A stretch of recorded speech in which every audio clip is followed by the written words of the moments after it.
Friends, ನಾನಿವತ್ತು ಒಂದು ಅದ್ಭುತವಾದಂತಹ ಚಿಕನ್ ಬಿರಿಯಾನಿನ ಮಾಡ್ತಾಯಿದ್ದೀನಿ.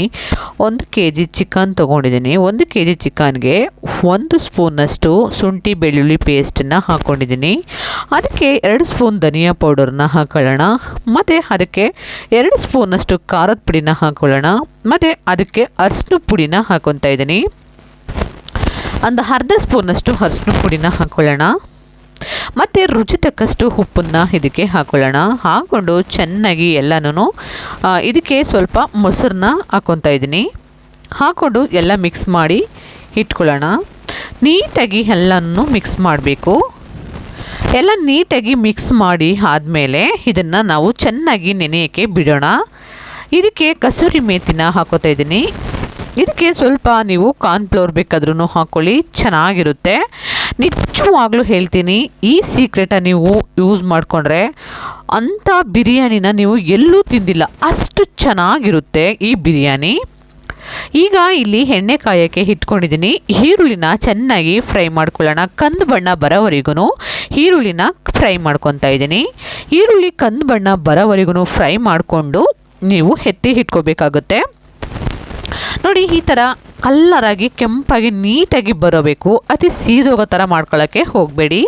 ನೆನೆಸಿರುವಂಥ ಚಿಕನನ್ನು ನಾನಿವಾಗ ನೋಡಿ ಕರೆಕ್ಟಾಗಿ ನೆಂದಿದೆ ಎಲ್ಲ ಚೆನ್ನಾಗಿ. ಈಗ ಇದಕ್ಕೆ ನಾನು ನೋಡಿ ಕಾದಿರೋ ಎಣ್ಣೆಗೆ ನಾನು ರೆಡಿ ಮಾಡ್ಕೊಂಡಿರುವಂತಹ ಚಿಕನನ್ನು ಬೇಯಕ್ಕೆ ಹಾಕೋತಾ ಇದ್ದೀನಿ.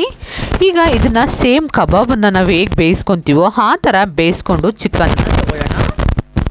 ಆ ಥರ ಮಾಡಿಕೊಂಡು, ಅಂದರೆ ಜಾಸ್ತಿ ಬೇಯಿಸೋಕ್ಕೆ ಹೋಗಬೇಡಿ, ಸ್ವಲ್ಪ ಬೇಯಿಸ್ಕೊಂಡು ತೊಗೋಬೇಕಾಗತ್ತೆ. ಮತ್ತು ಆ ಕಡೆ ಕಬಾಬ್ ಥರ ಬೇಯಿಸೋಕ್ಕೆ ಇಟ್ಕೊಂಡ್ಬಿಟ್ಟು ಈ ಕಡೆ ನಾನು ಸ್ವಲ್ಪ ನೀರನ್ನು ಹಾಕ್ಕೊಂಡು ರುಚಿ ತಕ್ಕಷ್ಟು ಉಪ್ಪು ಮತ್ತು ಪಲಾವ್ಗೆ ಹಾಕುವಂಥ ಐಟಮ್ಸನ್ನು ಹಾಕಿಬಿಟ್ಟು ಅದನ್ನು ನೀರು ಕಾಯೋಕ್ಕೆ ಇಟ್ಟಿದ್ದೀನಿ. ಈ ಕಡೆ ನೋಡಿ ಚಿಕನು ಎಲ್ಲ ನೀಟಾಗಿ ಬೆಂದಿದೆ.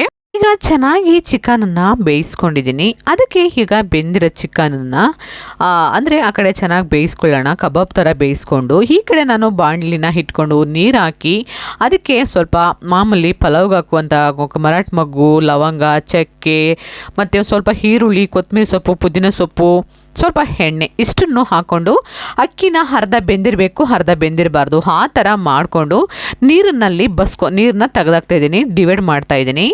ಈಗ ನಾವು ಫ್ರೈ ಮಾಡಿದಂತಹ ಎಣ್ಣೆ ಇತ್ತಲ್ಲ, ಅಂದರೆ ಚಿಕನ್ ಅಂದರೆ ಕಬಾಬನ್ನು ಬೇಯಿಸಿದ್ವಲ್ಲ, ಆ ಎಣ್ಣೆಗೆ ನಾನು ಕಟ್ ಮಾಡಿರುವಂಥ ಈರುಳ್ಳಿ, ಪುದೀನ ಸೊಪ್ಪು ಮತ್ತು ಇದಕ್ಕೆ ಕೊತ್ತಂಬರಿ ಸೊಪ್ಪು ಇಷ್ಟನ್ನು ಹಾಕ್ಕೊಂಡು 1 ಟೊಮೊಟೊನ ಕಟ್ ಮಾಡಿ ಹಾಕ್ಕೊಂಡು ಅದನ್ನು ಚೆನ್ನಾಗಿ ಬೇಯಿಸ್ಕೊಳ್ಳೋಣ. ಇವಾಗ ಇದು ಚೆನ್ನಾಗಿ ಬೆಂದ ಮೇಲೆ ಇದಕ್ಕೆ ನಾನು ಇವಾಗ ಒಂದು ಸ್ವಲ್ಪ ಪಲಾವ್ ಎಲೆನ ಹಾಕೋತಾ ಇದ್ದೀನಿ.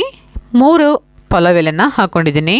ಹಾಕ್ಕೊಂಡು ಅದನ್ನು ಫ್ರೈ ಮಾಡಿ ಚೆನ್ನಾಗಿ ಧನಿಯಾ ಪೌಡ್ರನ್ನ ಒಂದು ಅರ್ಧ ಸ್ಪೂನಷ್ಟು ಧನಿಯಾ ಪೌಡರು ಮತ್ತು ಚಕ್ಕೆ ಮತ್ತು ಇದಕ್ಕೆ ಸ್ವಲ್ಪ ಮೊಸರು, ಮತ್ತು ಒಂದು ಸ್ವಲ್ಪ ಮೊಸರನ್ನ ಹಾಕ್ಕೊತಾ ಇದ್ದೀನಿ. ನೀವು ಇಷ್ಟನ್ನೆಲ್ಲ ಹಾಕ್ಕೊಂಡು ಚೆನ್ನಾಗಿ ಫ್ರೈ ಮಾಡಿಕೊಂಡ್ರೆ ನಿಜವಾಗ್ಲೂ ಎಷ್ಟು ಅದ್ಭುತವಾಗಿ ನೀವು ಚಿಕನ್ನ ಚೆನ್ನಾಗಿ ಕಬಾಬ್ ಥರ ಬೇಯಿಸ್ಕೊಂಡ್ರೆ, ನೀವು ಬಿರಿಯಾನಿ ಮಾಡಿಕೊಂಡಾಗ ಆ ಬಿರಿಯಾನಿ ಒಳಗಡೆ ನಿಮಗೆ ಸಾಮಾನ್ಯವಾಗಿ ಚಿಕನು ಅಷ್ಟು ಟೇಸ್ಟಿಯಾಗಿರಲ್ಲ. ಈಗ ನಾನು ಹಾಕೋತಾ ಇರೋದು ಬಿರಿಯಾನಿ ಪೌಡರ್ನ ಹಾಕೋತಾ ಇದ್ದೀನಿ, ಚಿಕನ್ ಬಿರಿಯಾನಿ ಪೌಡರ್ನ ಹಾಕ್ಕೊತಾ ಇದ್ದೀನಿ. ನಿಮಗೆ ಆ ಥರ ಬೇಯಿಸ್ಕೊಳ್ದೇ ಮಾಮೂಲಿ ಚಿಕನ್ನ ಡೈರೆಕ್ಟಾಗಿ ಹಾಕ್ಕೊಂಡ್ರೆ ಆ ಚಿಕನ್ ಒಂಥರ ಬೆಂಡನಂಗೆ ಸಿಗುತ್ತೆ, ಅಷ್ಟು ಟೇಸ್ಟಿಯಾಗಿ ಸಿಕ್ಕಲ್ಲ, ಮತ್ತು ಅಷ್ಟು ಅಂದರೆ ಇಷ್ಟನ್ನು ಆಗಲ್ಲ. ಆದರೆ ನೀವು ಈ ಥರ ಕಬಾಬ್ ಥರ ಬೇಯಿಸ್ಕೊಂಡು ನಿಜವಾಗ್ಲೂ ಮಾಡಿಬಿಟ್ಟು ತಿಂದರೆ ಏನು ಸಖತ್ತಾಗಿರುತ್ತೆ ಅಂದರೆ ನಿಜವಾಗ್ಲೂ ಹೇಳ್ತೀನಿ, ಒಂದು ಸಲ ನೀವು ಈ ಥರ ಟ್ರೈ ಮಾಡಿ ನೋಡಿ. ಅದನ್ನು ಪದೇ ಪದೇ ಮಾಡಿಕೊಂಡು ತಿಂತೀರ, ಅಷ್ಟು ಚೆನ್ನಾಗಿರುತ್ತೆ. ನೀವು ಒಂದು ಸಲ ಮಾಡಿ ನೋಡಿದಾಗ ನಿಮಗೂ ಅನಿಸುತ್ತೆ, ವಾವ್ ಇಷ್ಟು ಚೆನ್ನಾಗಿರುತ್ತಾ ಅಂತ. ನಾನಿವಾಗ ಆ ಕಬಾಬ್ ಥರ ಮಾಡ್ಕೊಂಡಿರುವಂಥ ಚಿಕನನ್ನು ಮಸಾಲೆಗೆ ಹಾಕ್ಕೊಂಡು ಮಿಕ್ಸ್ ಮಾಡಿ ಈಗ ನಾನು ಒಂದು ಖಾಲಿ ಬಾಣಲಿ ಒಳಗಡೆ ಹಾಕ್ಕೊತಾ ಇದ್ದೀನಿ. ಫಸ್ಟು ಚಿಕನ್ನ ಒಂದು ಲೇಯರ್ ಹಾಕ್ಕೊಂಡು ಅದ್ರ ಮೇಲೆ ಬೇಯಿಸಿರುವಂಥ ರೈಸನ್ನು ಹಾಕ್ಕೊತಾ ಇದ್ದೀನಿ. ಈಗ ಅದ್ರ ಮೇಲೆ ರೈಸನ್ನ ಹಾಕ್ಕೊಂಡು ಸ್ವಲ್ಪ ನೋಡಿ ಈ ಥರ ಹಾಕ್ಕೋಬೇಕಾಗುತ್ತೆ. ರೈಸು 3/4% ಬೆಂದಿದೆ. ಇದಕ್ಕೆ ಸ್ವಲ್ಪ ಕಲರು ಅಂದರೆ ಫುಡ್ ಕಲರ್ನ ಹಾಕೋತಾ ಇದ್ದೀನಿ. ಅದನ್ನು ಹಾಕ್ಬಿಟ್ಟು ಇದಕ್ಕೆ ಈರುಳ್ಳಿ, ನಾವು ಫ್ರೈ ಮಾಡಿರುವಂತಹ ಕೊತ್ತಂಬರಿ ಸೊಪ್ಪು, ಪುದೀನ ಸೊಪ್ಪು ಮತ್ತು ಈರುಳ್ಳಿ ಇಷ್ಟನ್ನೆಲ್ಲ ಹಾಕ್ಕೊಂಡಿದ್ರ ಮೇಲೆ ಮಿಕ್ಸ್ ಅಂದರೆ ಮೇಲ್ಗಡೆ ಹಾಕ್ಕೋಬೇಕಾಗತ್ತೆ. ತುಂಬ ಅಂದರೆ ತುಂಬ ಚೆನ್ನಾಗಿರುತ್ತೆ ನಿಜವಾಗ್ಲೂ. ಇನ್ನೊಂದು ಸಲ ಟ್ರೈ ಮಾಡಿ ನೋಡಿ ನೀವು.